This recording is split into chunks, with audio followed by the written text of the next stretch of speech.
ఏం చేస్తున్నారు అండి? బ్రెయిన్ ఫ్రై చేస్తున్నాం. సో ముందుగానే మనం కడాయిలో ఆయిల్ పోసుకొని పెట్టుకున్నాము. ఆయిల్ కూడా హీట్ అయింది. ఇప్పుడు సన్నగా తరుక్కున్న ఉల్లిపాయలు, పచ్చిమిర్చి వేయాలన్నమాట. అవి మంచిగా మగ్గాలి ఆయిల్లో, పచ్చివాసన పోయేంత వరకు మగ్గాలి. దాని తర్వాత కొంచెం అల్లం వెల్లుల్లి పేస్ట్ వేయాలి. అల్లం వెల్లుల్లి పేస్ట్ కూడా ఆయిల్లో మంచి పచ్చివాసన పోయేంత వరకు మగ్గాలి. అప్పుడు మాత్రమే టేస్ట్ ఉంటది. అండ్ దెన్ అది కూడా మగ్గిన తర్వాత కొంచెం పసుపు, దాని తర్వాత కొంచెం ఫ్లేవర్ కోసం కొత్తిమీర వేసుకోవాలి. అండ్ ఇప్పుడు మనం ఇది మంచిగా మగ్గింది కాబట్టి ఇప్పుడు కొంచెం ఉప్పు వేసుకుందాం. ఉప్పు వేసుకున్న వెంటనే అప్పుడే తెచ్చిన ఫ్రెష్ బ్రెయిన్ ఉంది కదా, ఆ బ్రెయిన్ అలా దాంట్లో వేసేద్దాం. వేసి మంచిగా కలుపుతూనే ఉండాలి. మొత్తం పొడి పొడి విడివిడిగా అయ్యేంత వరకు మనం కలుపుతూనే ఉండాలి.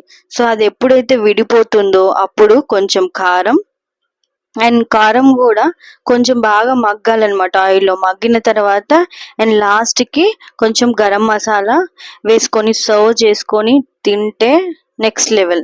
అరే ఆగండి ఆగండి, నెక్స్ట్ లెవెల్ అని చెప్పేసి తనే చేసుకొని తింటుంది అనుకుంటున్నారా? సబ్స్క్రైబ్ చేసుకోండి, ఇంకా మంచి మంచి వీడియోస్ చేస్తాం అన్నమాట. Please do support.